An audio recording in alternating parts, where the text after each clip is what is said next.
ইউরোর শেষ ষোলোর প্রথম ম্যাচ ডেতে জার্মানি জয় পেয়েছে ডেনমার্কের বিপক্ষে।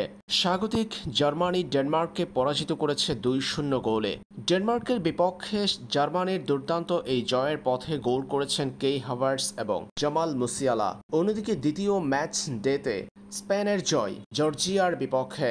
জর্জিয়াকে 4-1 ব্যবধানে পরাজিত করেছে ইউরোর অন্যতম হট ফেভারিট দলটি। শুরুতে আত্মঘাতী গোলে পিছিয়ে পড়লেও সেখান থেকে ঘুরে দাঁড়িয়েছে Spain. Rodri, Fabian Ruiz, Williams ও ওলমোর গোলে 4-1 ব্যবধানের জয় নিশ্চিত করে কোয়ার্টার ফাইনালে উঠেছে স্প্যানিশরা। এদিকে এবার কোয়ার্টার ফাইনালে বড় বাধার মুখে পড়েছে সাবেক দুই বিশ্ব চ্যাম্পিয়ন। মুখোমুখি স্পেন ও জার্মানি। স্বাগতিক জার্মানকে বড় পরীক্ষা দিতে হবে এবারের ইউরোর অন্যতম ফেভারিট স্পেনের বিপক্ষে, যারা কিনা টানা জয়ের ধারা অব্যাহত রেখেছে। জর্জিয়াকে পরাজিত করে স্পেন জার্মানদের বার্তা দিয়ে রেখেছে কোয়ার্টার ফাইনালে কঠিন লড়াইয়ের।